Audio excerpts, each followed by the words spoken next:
Ayan, kamusta kayo mga par? Another tip na naman sa EDSA mga par para di kayo matraffic. Ayan, dyan sa may tunnel. Show tunnel mga par. Ayan, ang haba kasi ng pa-tunnel mga par. Ayun, kaya gamitin nyo yung service road mga par. Yung nakaraan na vlog natin, Santolan Flyover, di ba? Pwede nyo gamitin yung service road. Ayan, sa may show. Ayan, show tunnel. Pagkababa nyo ng Ortigas Flyover mga par, pag nakita nyo ng yung tunnel, ayun, mahaba na. Ayun, kanina kasi nandoon na yung buntot pagbaba ng Ortigas Flyover. Ayan. Southbound to mga para. Ayan, kaya pwede na kayo sa service road dumaan. Ayan mga paro, tignan nyo. Ang haba niyan mga par.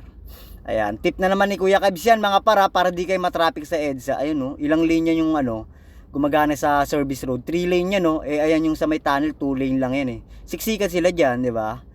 Sino mas nauna doon sa finish, di ba? Isa lang yung tagusan.